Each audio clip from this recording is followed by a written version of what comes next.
va mal. Côté écologique, ça va mal.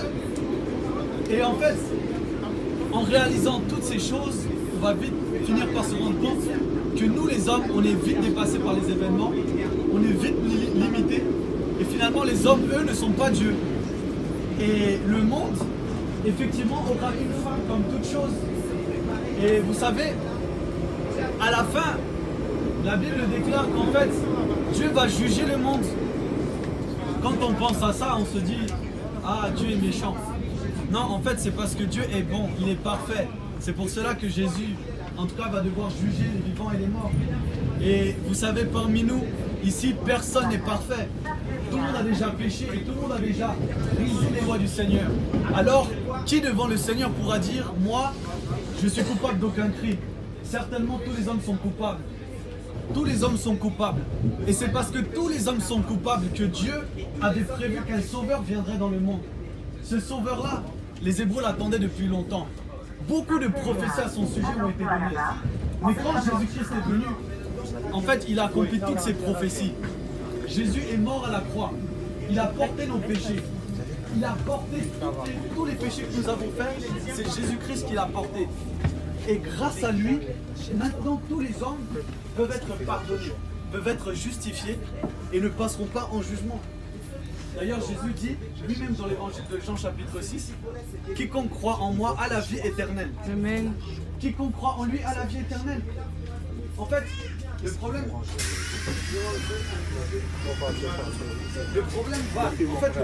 va, c'est que Dieu n'est pas méchant. Dieu, il est bon. Il est juste. Le problème, c'est que nous, les hommes, on est méchants.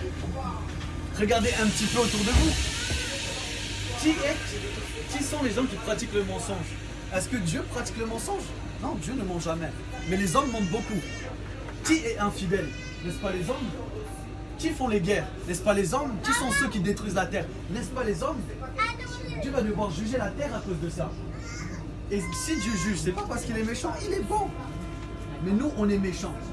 Mais quand même, Dieu, en regardant l'humanité déchue, s'est dit, ah, je les aime. Au commencement, je les avais créés à mon image, pour qu'ils soient à ma ressemblance. Mais ils se sont perdus, ils se sont égarés. Aujourd'hui, ils regardent les hommes, ils sont comme des esclaves, esclaves du péché. Tellement vides dans leur cœur qu'ils sont obligés de se jalouser les uns les autres, de se faire la guerre. Même dans une maison, les enfants sont en colère contre les parents. Les parents entre eux sont en colère. Dieu voit ça, il est attristé. Il s'est dit, mais les hommes que j'ai créés à mon image ont déraillé. Ils ont déraillé. Dieu voit les guerres, Dieu voit les murmures, Dieu voit les divorces.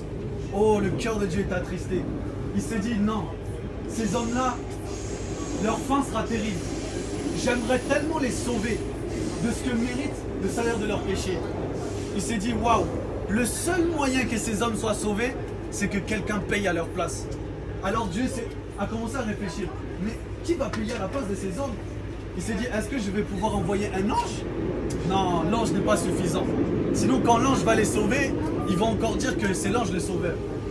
Il a dit, bon, le seul moyen que ces hommes soient sauvés, c'est que quelqu'un paye. Alors, comme moi, je ne vais pas partager ma gloire avec un autre, moi-même, je vais devoir y aller.